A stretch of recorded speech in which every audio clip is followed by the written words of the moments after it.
In this video we're pumping up the volume with the Roland PM-100 Drum Monitor.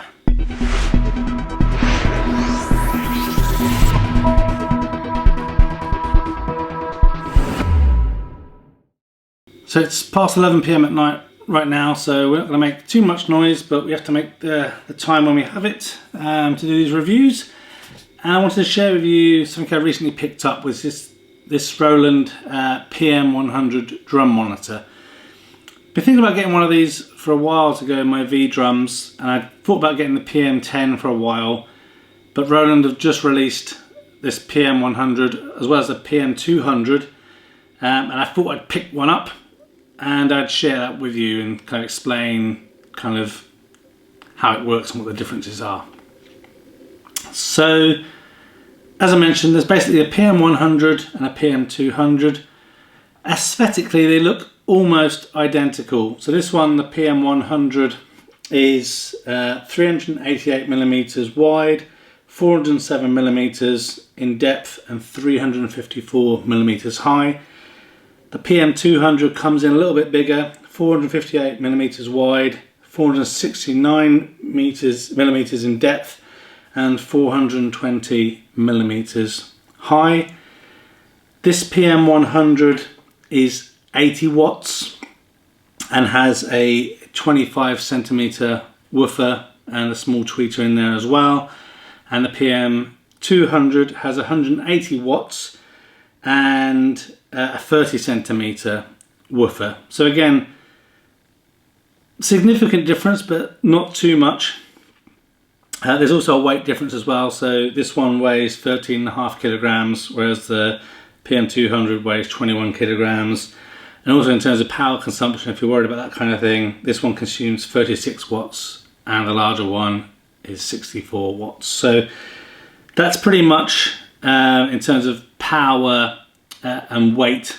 And really the only other difference is on the back of the PM200, you've got two XLR direct outputs. So that can be handy, obviously, if you want to plug directly into recording equipment or a mixer or something, whereas this doesn't have that. Apart from that, all the other features that I'm going to go through are absolutely identical.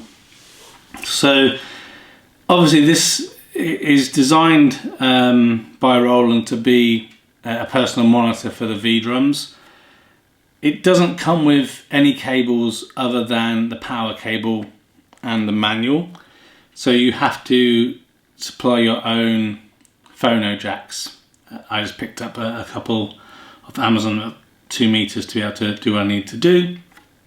So make sure you buy some of those if you don't have some already. It is only a mono speaker, obviously, but the V-Drums has stereo output, so you can either just go mono to mono, or it is recommended, if you can, go from stereo to mono to get the full kind of flavour of the V-Drums. So I just got a stereo to mono kind of Y plug, a set of phonos to connect to this.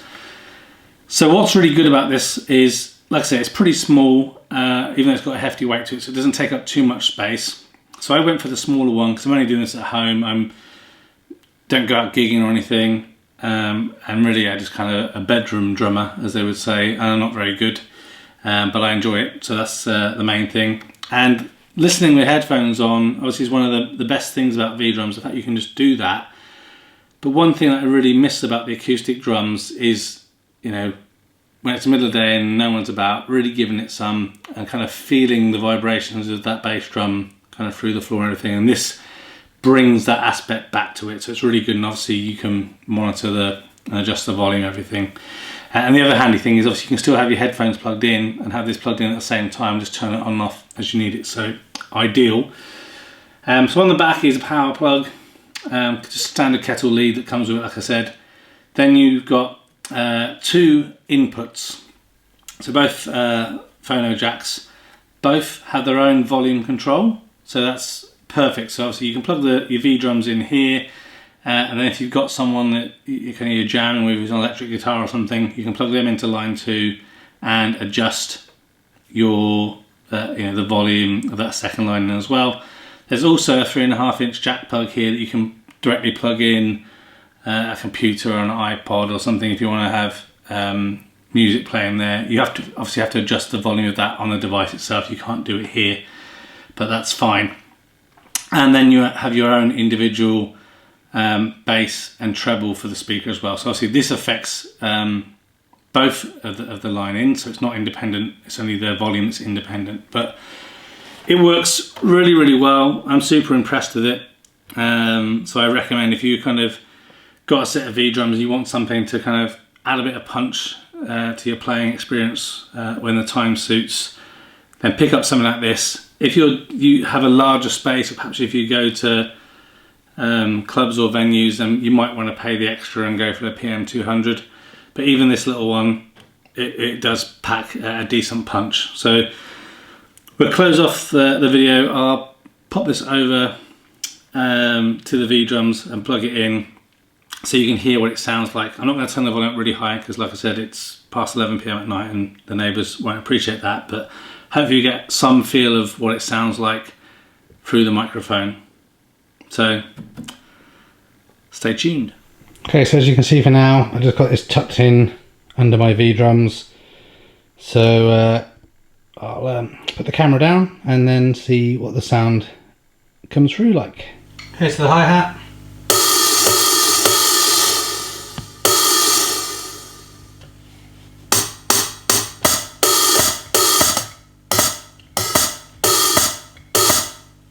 Cymbals.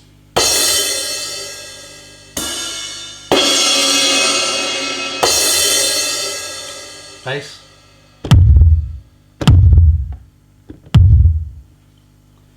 Snare.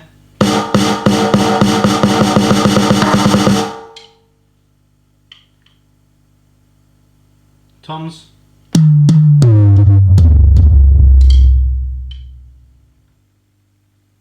And a quick little play along.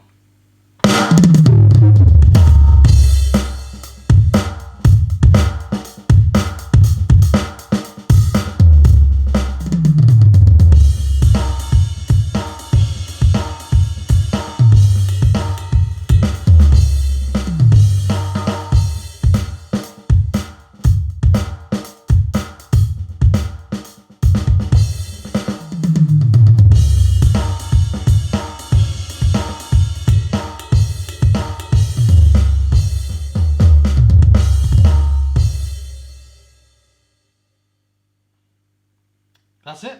Thanks for watching this video. A thumbs up would be really appreciated. If you're interested in other geek type videos, please consider subscribing to Spectrum Geeks. Why not also follow us on Facebook, Instagram and Twitter. And before you leave, why don't you check out one of these other videos that may be of interest. Thanks again for watching.